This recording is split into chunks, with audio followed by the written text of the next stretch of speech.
Hujambo mpenzi mtazamaji, wingi wa matumaini kuwa ubuheri wa afya na siku yako imekuendea salama salmin. Karibu ndani ya Lookup Wikendi. Tumekuandalia habari bomba kabisa kutoka kila eneo la Kenya hii, lakini kwanza kama ilivyo kawaida yetu tupate vidokezo.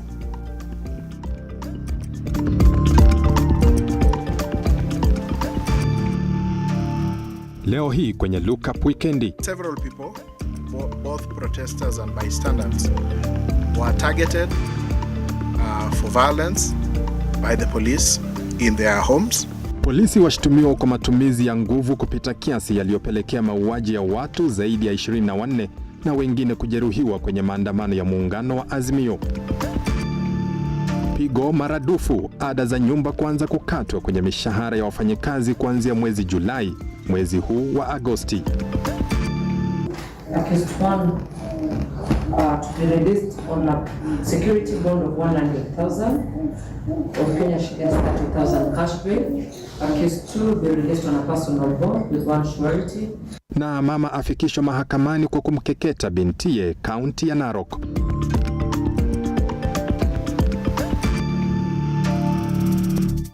Karibu tuandamane hadi tamati. Kumbuka habari hizi zinakujia moja kwa moja kwenye runinga yako ya Lookup kwenye Signet na kwenye kurasa zetu za kijamii. Kwenye ukurasa wa Facebook utatupata Lookup TV sawia na ukurasa wetu wa YouTube, na ukurasa wetu wa Twitter utatupata @Lookuptv. Tembelea kurasa hizo na utupe maoni kuhusiana na habari zetu, nasi hatutasita kusoma baadhi ya jumbe zenu mwishoni mwa habari hizi. Siko peke yangu ndani ya studio, ni naye mwenzangu Felista Adundo ambaye amekalia meza ya utafsiri wa lugha ya ishara.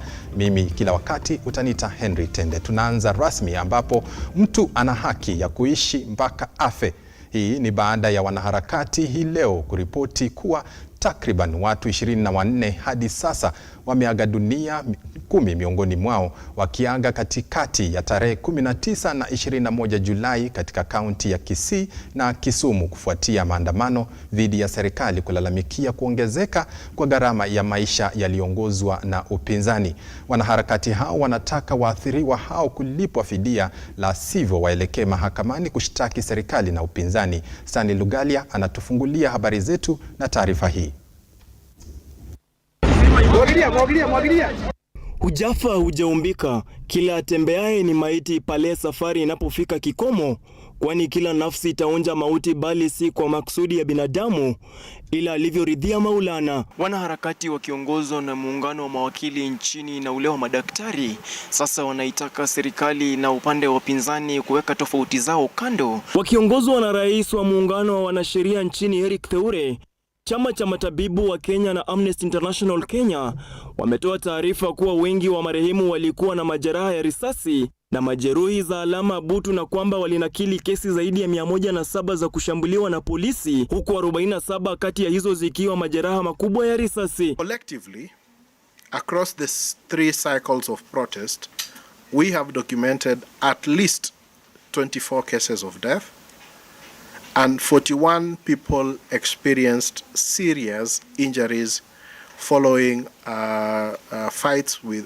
or rather violent breakup of the protest by the National Police Service, and this is just across Nyanza and Western counties. Rais wa Lsk amedhibitisha kuwa polisi 11 walijeruhiwa wakati wa maandamano hayo na kwamba walirekodi visa vya watu 16 walionusurika katika kipindi hicho. We also documented that about 11 police officers were injured during this period, and they received medical treatment.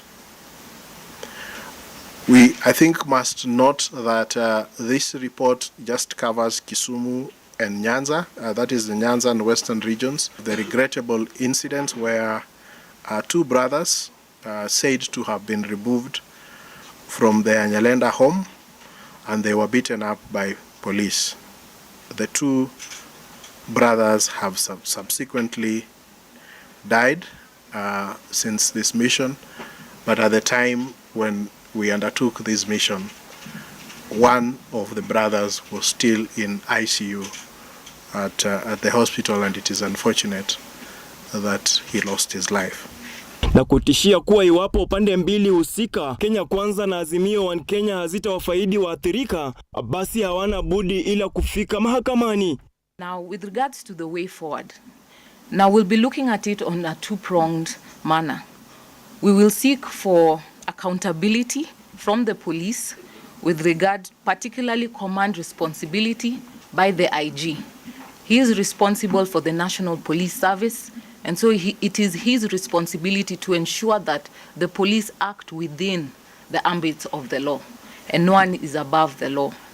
Secondly, we'll also pursue compensation for the victims. Kuhusu ukatili wa polisi kwa waandamanaji mjini Kisii, chama cha matabibu Kenya kinasema mwanamke alipigwa risasi kifuani na kukashifu unyama wa polisi katika juhudi za kuficha uhaidi dhidi ya visa hivyo. Ramogi Oginga Odinga Teaching and Referral Hospital being tear gassed on one of the maandamano days. We also received reports of ambulances being attacked, being stoned and vandalized. We had an ambulance driver that was dragged out of his ambulance and injured.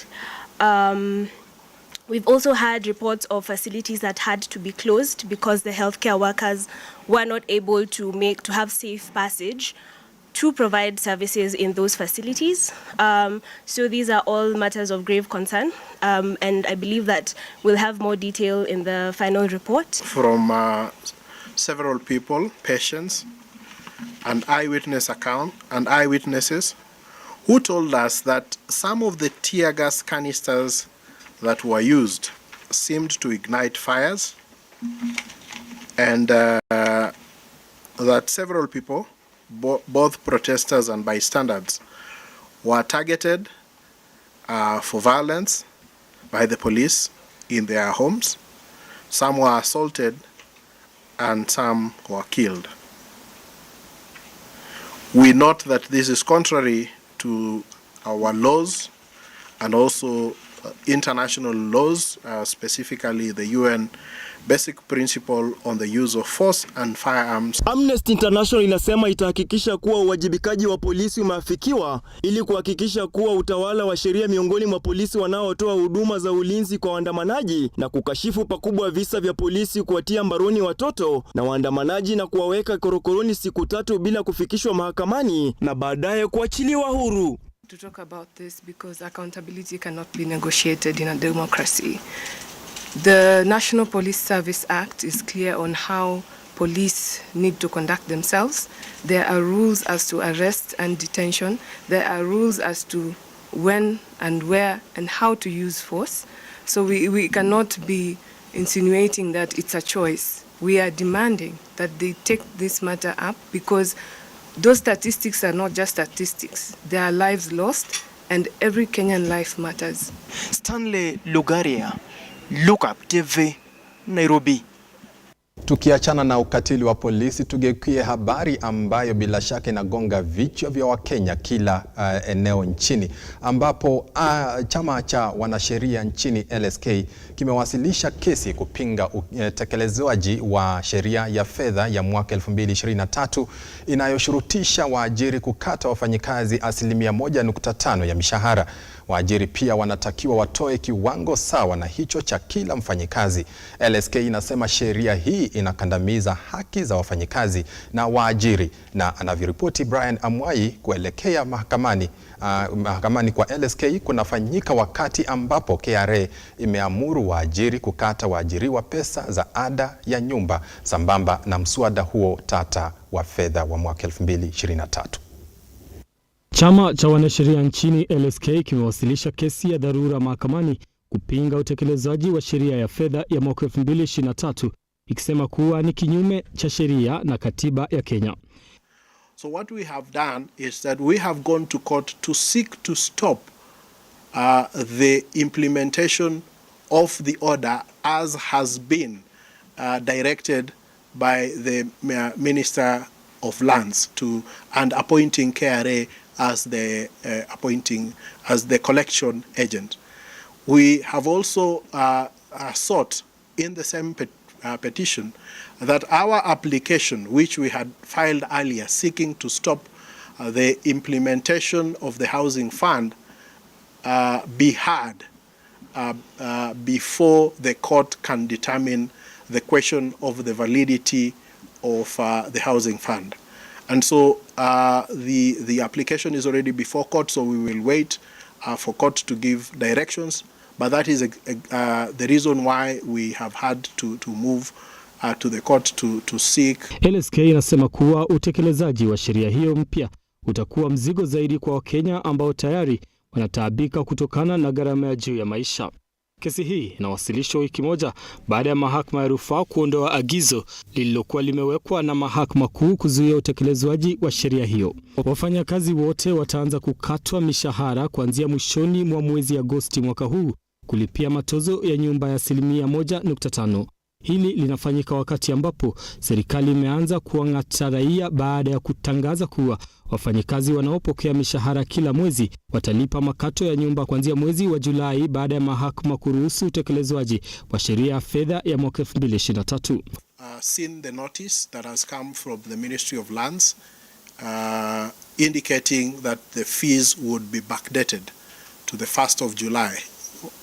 We find that as an act of impunity because from the 1st of July, there were court orders that stopped the implementation of the fund. And so therefore, considering that this is a levy that is collected on salaries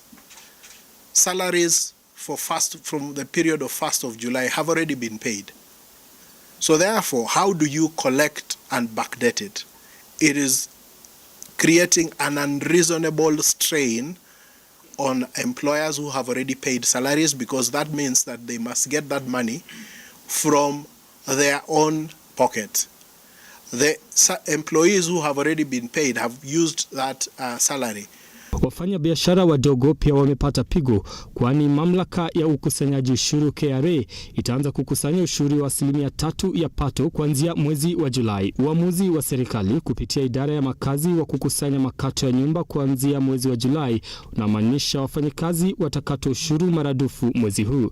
Kwa hivyo, mishahara ya wafanyakazi wote nchini itapungua kwa 3%, ikizingatiwa kuwa ada ya nyumba ni 1.5% ya mshahara wa mfanyakazi. Wizara hiyo inayoongozwa na Waziri Zakaria Njeru inasisitiza kuwa pesa hizo za nyumba sharti ziwasilishwe na waajiri kwa mamlaka ya KRA angalau siku 9 baada ya kukamilika kwa mwezi ambao zinapaswa kulipwa. Kulingana na sheria hiyo ya fedha, mwajiri atakayekosa kuwasilisha ada ya nyumba kwa KRA atatozwa faini ambayo ni sawa na 2% ya pesa ambazo mwajiri huyo atakuwa amekosa kuwasilisha kwa mamlaka hiyo kila mwezi. Wafanyabiashara wadogo ambao hupata faida ya shilingi milioni 1 hadi shilingi milioni 25 kwa mwaka pia wataanza kulipa ushuru wa 3%. Wafanyabiashara wanaopata shilingi milioni 1 hadi shilingi milioni 50 kwa mwaka wamekuwa wakilipa 1%. Hatua hii itapunguza zaidi mapato ya Wakenya wakati huu ambapo wengi wao pia wanaathirika na kupanda kwa gharama ya maisha. Brian Mwai, Lookuptv. Tukisonga mbele ni kwamba huku wakereketo wa haki za kibinadamu wakiendelea kupigania haki za mtoto wa kike na kutaka suala zima la ukeketaji kukomeshwa, juhudi zao zinaonekana kuambulia patupu baada ya wazazi wawili kufikishwa katika mahakama ya Narok kwa kuendeleza tamaduni hiyo potofu kwa kumkeketa binti yao mwenye umri wa miaka 15. Amina Abdirahman ametathmini athari za mila hii na kutuandalia taarifa ifuatayo. Mahakama ya Narok imewapata na hatia wazazi wa msichana wa miaka 15 baada ya kumkeketa akiwa na ujauzito wa miezi 7. Wakiwa mbele ya hakimu mkazi mkuu Phyllis Shinyanda, Dennis Kishoyan na Merisiana Kishoyan, mashahidi pamoja na mwathiriwa walieleza koti jinsi gani Merisiana alivyopanga shughuli hiyo mnamo tarehe 15 mwezi Julai mwaka huu na baadaye alivyookolewa na maafisa wa polisi kutoka kituo cha polisi cha RUTO baada ya wao kupata taarifa hizo kutoka kwa umma na kumfikisha hadi katika hospitali ya rufaa ya Narok. According to the informant who had subjected the minor to genital mutilation, he said that the father, the informant, called Dennis Kishoya, was the person. Mlango au mlipata nje? Mlibisha mlango. Yeye alikuwepo ndani ama alikuwa nje ya nyumba? Alikuwa ndani. Ni nani aliyewafungulia ule mlango? Yeah. Na akaweza kujitambulisha kama nani? kama Dennis Kishoya ambaye baba mtoto. Wawili hao walimuomba hakimu huyo kuachilia kwa bondi, kwani walikuwa waangalizi wa pekee kwa watoto waliowaachwa nyumbani. Dennis Kishoyan aliachiliwa kwa bondi ya shilingi 1,100 au 30,000 pesa taslimu, huku Merisiana Kishoyan akitakiwa kusalimisha kitambulisho chake cha kitaifa. Kesi hiyo itasikizwa tena tarehe 25 mwezi wa Agosti mwaka huu. Not from the evidence on record and from the accused persons themselves that they have grandchildren back at home whom they're not sure who is taking care of them. The circumstances are minded to set the bond terms. Accused one to be released on a security bond of 100,000 of Kenya shillings 30,000 cash bail. Accused two be released on a personal bond with one surety to deposit a national identity card. Amin Abdrahman, runinga. Mila potofu ni changamoto kubwa nchini. Tukiachana na hayo, ni kwamba mwanamke mwenye umri wa miaka 47 azuiliwa na maafisa wa polisi mjini Kakamega kwa shutuma za kuhusika na kifo cha mumewe ambaye anadaiwa kuvamiwa na genge la majambazi katika kijiji cha Nyayo T-Zone, eneo bunge la Lurambi. Uchunguzi wa awali wa polisi umemtambua mwanamke huyo kama mhusika mkuu katika kisa ambacho kimewashangaza wengi. Faith Bonareri na maelezo zaidi. Mshukiwa Rose Mwanje azuiliwa na maafisa wa polisi kaunti ya Kakamega baada ya madai ya kuhusika kwa mauaji ya mumewe nyakati za usiku. Kulingana na Samuel Busieka, Jocelyn Mwanje na Karen Onyago, wanadai washukiwa waliingia kwa nyumba na kufanya uovu huo baada ya kudaiwa kutumwa na mkewe wa pili mwenda zake. Tukashtukania kuna watu wameingia wawili. Mmoja alikuwa amevaa jaketi ya black, gumboots za black, alikuwa black na alikuwa mrefu. Mwingine alikuwa amevaa sweater grey, slippers, alikuwa si mfupi si mrefu, alafu mnono. Wakaingia wakaulizia mzee ako wapi. Mzee alikuwa ameenda kulala, akatumanisha dadangu enda amuite. Kabla alienda kumuita akakuja akakaa kwa meza. Mmoja wao akamuuliza, "Unanijua?" Akasema, "Mimi sikujui." Akasema, "Nilikuwa nimetumwa shilingi 200. Shilingi 200 kwako na mamangu mdogo." After some minutes to 8, tukasikia kama nyumba imetulia, tukasikia tu mlango hapa katikati ikifungwa. Na mama akasema, hata kama tumekaa hapa, tuangalie penye baba yenu amefungiwa. Haya, mimi nikamwambia, kama unaenda uendi peke yako. Mimi naenda nawe. Mara ya kwanza akakataa. Ndio mimi nikasimama nikamwambia tu nitaenda naye. Tukatoka, tukafika hapo sitting room. Tukaangalia kwa jikoni, tukadhani pia wamemfungia, venye swali tufungia. Hatukumuona. Mama akaniambia, mimi naogopa kwenda huko kwa dining. Nikamwambia, waka unaogopa, mecha niende. Nikaenda nikapata baba amelala chini, mimi nikadhani yako unconscious. Nikampendwa, nikampata kama amekufa, damu ilikuwa isaidia huko. Fadhali uliwa tukisikia, lakini tulikuwa hatuna jinsi. Fadhali uliwa tukisikia kabisa. Sababu alikuwa anangorota mpaka anawauliza, "Kwa nini mnanifanyia?" Hata mtoto wake msichana akajaribu kuinuka akasema, "Hata kama amewakosea, simmusamee." Huyu akarudi tena akachapa huyu kofi. Akamwambia, "Utanyamaza ama nikuue?" Yeye akanyamaza sasa. OCPD wa Kakamega Valerian Obere asema kuwa mshukiwa anaendelea kusaidia polisi kwa uchunguzi na endapo atapatikana na hatia anaweza kufunguliwa mashtaka. Faith Bonareri, Lookuptv. Mauaji hayo kusema kweli yanashtua sana na yanavunja moyo. Kufikia hapo, mpenzi mtazamaji, niruhusu nichukue mapumziko mafupi. Nikirudi ni habari zaidi ikiwemo spoti.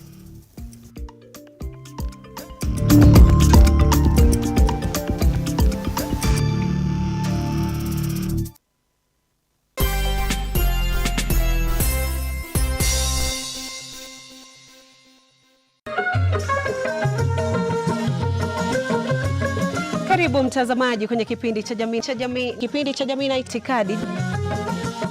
kaeni kitako, tuna mengi. Mapenzi yanapoanza watu huitana baby na majina mengine matamu matamu, lakini baadaye penzi linapogeuka na kuwa shubiri, mtu anafikia kwenda kumtafuta mke mwingine. Itakuwaje? Yule wa kwake nyumbani labda hajamridhisha. Ni sawa ama vipi Maliki? Dadangu, wanaume ni kama maembe. Huyu ni mwanamume atakuja abadiliki. Mwanaume mwenye wanawake wengi hata katika uchumba, kwenye ndoa ataendelea.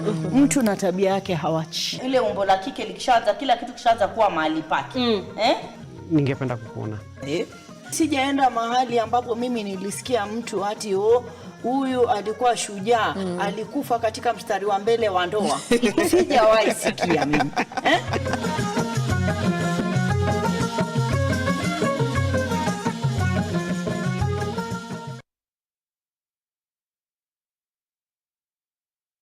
Are you a junior secondary school, a college, a TVET institution or a university and you want to advertise your intake? Book now and advertise with us today on both Lookuptv and all our digital platforms. Call us today on 011 0430 158, 011 0430 158 or email us on sales@lookuptv.co.ke.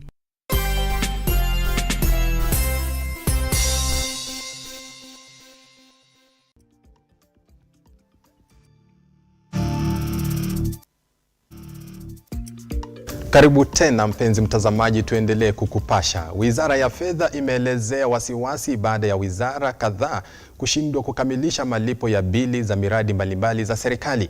Katibu mkuu katika Wizara ya Fedha Chris Kipto amesema athari za kucheleweshwa kwa malipo ya bili hizo zimeanza kudhihirika na huenda biashara ikafungwa, ajira na mikopo kukosekana, mbali na kuchangia ongezeko la ufukara. Wizara ya Fedha sasa imewataka makatibu wakuu wa wizara za serikali kuwajibika na kukamilisha malipo ya bili zilizosalia, wizara hiyo ikitoa onyo haitaongeza tena muda wa zoezi hilo. Hii hapa taarifa hiyo kwa kina. Mrundiko wa bili za miradi ya serikali katika wizara mbalimbali ambazo bado hazijalipwa umeanza kuwa mzigo mkubwa kwa serikali kuu na kutishia kusambaratisha utendakazi wake. Wizara ya Fedha sasa imewataka makatibu wakuu wa wizara mbalimbali za serikali kuwajibika na kukamilisha malipo ya bili zilizosalia. Pending bills are now a matter of national interest to the government and our nation due to various reasons including business shutting down, jobs being lost, lenders suffering, increase in non-performing loans, poverty increases, thus leading to dwindling of individual and national savings and economic growth. Kucheleweshwa kulipwa kwa bili hizo kuna athari kubwa kwa serikali. Iwapo hazitalipwa kwa wakati ufaao, serikali haitaweza kukopa pesa za kufanikisha maendeleo. Aidha, itakuwa vigumu serikali kukusanya ushuru. The direct consequences eventually being government is hit by delays in tax incentives leading to fiscal imbalances and reduction in borrowing capacity by government. This concern by breaking the vicious cycle of pending bills in government in order to resuscitate our economy. Ili kuhakikisha serikali bado itaendesha shughuli zake, Wizara ya Fedha imeweka mkazo kila katibu mkuu wa wizara za serikali lazima akamilishe malipo ya bili zilizosalia, la sivyo aadhibiwe. Accordingly, the National Treasury will not allow, new commitments for works, goods and services in the current fiscal year until each accounting officer has cleared any outstanding pending bills. Tatizo la mrundiko wa bili za miradi ya serikali likiwa la kujirudia, Wizara ya Fedha imeweka mikakati ya kuhakikisha bili hizo zitakuwa zinalipwa kikamilifu kabla ya mwezi Juni kila mwaka. Treasury will configure its means to deny accounting officers the functionality that would allow MDS to initiate new procurements or commitments by 1st of June every year moving forward. Aidha, mfumo wa malipo ya bili za serikali wa IFMIS utafanyiwa marekebisho kurahisisha zoezi hilo. These fiscal reforms are the precursor to the full adoption of accrual accounting in the public sector, which is a key pillar in ongoing public finance management reforms. Makatibu wakitakiwa kujielimisha na mfumo mpya wa malipo kufanikisha malipo kwa upesi. While we also aim to enhance oversight by National Assembly and County Assemblies, Kenyans will in turn immensely benefit and be grateful when there is certainty in the administration and management of their assets. Serikali inatumai juhudi hizi zitaleta nidhamu na bidii katika malipo ya bili kuondoa mrundiko uliopo. Henry Tende, Lookuptv. Tukisonga mbele, washukiwa 5 wa visa vya ulaghai wamewasilishwa katika mahakama ya Makadara chini ya hakimu mwandamizi Gerald Mutiso, ambaye ameamuru washukiwa hao wazuiliwe kwa siku 14 kutoa muda kwa maafisa wa polisi kukamilisha uchunguzi. 5 hao ambao walitiwa mbaroni mwezi Julai wanakabiliwa na mashtaka ya ulaghai, kula njama ya kutenda uhalifu, miongoni mwa mashtaka mengine. Ni kesi tatanishi iliyowasilishwa katika mahakama ya Makadara inayohusisha washukiwa 5, wanawake 3 na wanaume 2 ambao wanakisiwa kuwa wahusika wakuu katika shughuli za ulaghai na njama za uhalifu. Obtained from him 85,000 through M-Pesa to facilitate to get a surety for Daniel Musheru. Wanawake hawa ni ikiwemo Nancy Wamboi ambaye alikuwa amepigwa marufuku kuingia kwenye mahakama hiyo, na Judge Nyaga, Margaret Njeri ambaye alikuwa ameshtakiwa kwa kesi ya ulaghai Juni tarehe 12, na Phyllis Nyoga ambaye alikamatwa pamoja na mwenzake Wamboi. Joseph Waweru ambaye ni mhubiri eneo la Molo na mwenzake Steven Mburu ambaye ni mwanabiashara walijipata katika mtego huo, na wenzao 3 katika harakati ya kushughulikia kuachiliwa kwa mshukiwa Daniel Musheru ambaye alikuwa amezuiliwa katika mashtaka mbalimbali na ambaye ni mshukiwa mkuu wa visa vya ulaghai. Kaongea na bibi ya Dani, nikamwambia mwenye anaweza kusaidia. Mimi ndio nilikuwa mtu ya kwanza kwenda Kortini Iwapo. Kwa la bibi ya Dani. Kaenda na tuliapa kitu saa 8. Saa 9. Mimi nikaapa.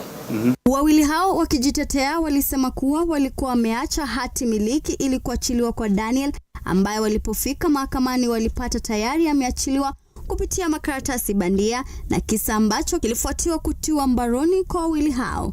Pia siku ya kutoa Dani, sababu hata ninataka hata Dani anishukuru. Mimi nataka nikuwe pale na kila kitu tuende tumtoe ili hata sisi tukule tema pamoja. Akushukuru na kanyama. Sasa Tuesday. Josephat Wafula, afisa mkuu katika ofisi za DCI za Buruburu, alisema kuwa upelelezi ulikuwa ukiendelea, huku akitaka hakimu mwandamizi wa mahakama hiyo wazuilia watano hao kwa siku 21 ili kumaliza shughuli za uchunguzi wake. They are alleged to have committed several offenses, including offenses against the administration of justice, which profanes the temple of justice. Aidha, hakimu huyu Gerald Mutiso aliwapunguzia siku ya kuzuiliwa hadi 14 hadi wakati kesi zao zitasikizwa mahakamani. I have read the application, heard the applicant, the respondents and the prosecution counsel. I find that there are compelling reasons to hold the suspect in custody. Wairimu Kimani, Lookuptv. Ni Wairimu Kimani hapo na habari kutoka mahakamani. Mpenzi mtazamaji, wacha nigeukie kurasa zetu za kijamii tupate maoni yako kuhusiana na habari zetu ambazo bado zinaendelea. Ward Nyabondo unasema watching live nikiwa Nakuru, wewe ukiwa Nakuru. Tunasema asante sana kwa kuendelea kutazama Lookuptv. Mwingine hapa ni Mogash Emmanuel, unasema tuned in. Haujasema una tune in kutoka wapi, lakini tunashukuru sana kwa kuendelea kuitazama runinga ya Lookup. Wa mwisho ni Godfrey Oluoch. Godfrey Oluoch unasema tuned in from Mombasa, yani unatazama ukiwa jiji la Mombasa. Asante sana kwa kuendelea kutazama runinga ya Lookup. Endelea kutupa maoni yako, tutafurahi sana. Tukisonga mbele ni kwamba shirika la misaada la Marekani USAID na serikali ya kaunti ya Isiolo kwa ushirikiano na mradi wa Nawiri limewapa mafunzo ya ufundi takriban vijana 207 kuwawezesha kukabiliana na changamoto maishani. Vijana hao ambao wanatoka jamii duni walipewa mafunzo ya kozi mbalimbali. Taarifa hii na nyinginezo ni katika mseto wetu wa taarifa. Ni furaha kwa wakazi wa Isiolo baada ya vijana 207 kuhitimu masomo ya kiufundi kupitia mradi wa Nawiri. Mafunzo hayo yatasaidia pakubwa kubuni nafasi za ajira na kukuza uchumi wa jamii kwa jumla. Majina yangu ni Monica Ekiru. Langu ni kushukuru sana mradi ya Nawiri. Imetuwezesha sisi vijana kujua skills ambayo tulikuwa tunaiekelea hapo. Kwa majina ni Michael Epong. Na mimi nashukuru sana Nawiri kwa msaada wao. Wengineko, wakazi wa Mbeere County ya Embu wanatarajiwa kunufaika na mradi wa serikali wa ujenzi wa mabawa ili kukabiliana na ukame eneo hilo, kuongeza uzalishaji wa chakula. Kwa hivyo tuendelee kujipanga ili tuweze kuvuna maji yatakayotusaidia kwa mashule, kwa nyumba zetu. Kutoka kaunti ya Kajiado, furaha na bashasha ilishuhudiwa katika shule ya msingi ya Kiserian iliyoko kaskazini mwa kaunti hiyo. Hii ni baada ya mamlaka ya bandari ya Kenya kufadhili ujenzi wa maabara yenye uwezo wa kustahimili wanafunzi 250 kwa wakati mmoja. Wizara yangu kwa hiyo KPA nimepewa milioni 2.5. Sasa watoto wetu wana nafasi ya kutekeleza yale yanayofaa haswa katika mambo ya sayansi. Mwishowe, wakazi wa Samburu wameanza kukumbatia mfumo mpya wa malisho ya mifugo. Hii ni baada ya kiangazi ambacho kiliangamiza mifugo wengi na hivyo kuathiri wafugaji katika eneo hilo. Ukijaribu kuangalia saizi hapa hivi unaona ni jilali. Ile nyasi ambayo tunategemea ni kidogo na njaa pia ziko. Cornelius Nyambega, runinga ya Luka. Na muda kwa kweli umetupa kisogo, na kufikia hapo mpenzi mtazamaji hatuna la ziada ila kulikunja jamvi la Lookup Wikendi. Asante sana kutazama Lookup Wikendi na kuwa mwenyeji wetu kila wakati tunapoziandaa habari hizi. Kwa niaba ya wote walioshiriki kuzitayarisha habari hizi tunasema asante sana na tunakutakia usiku mwema usiokuwa na hitilafu.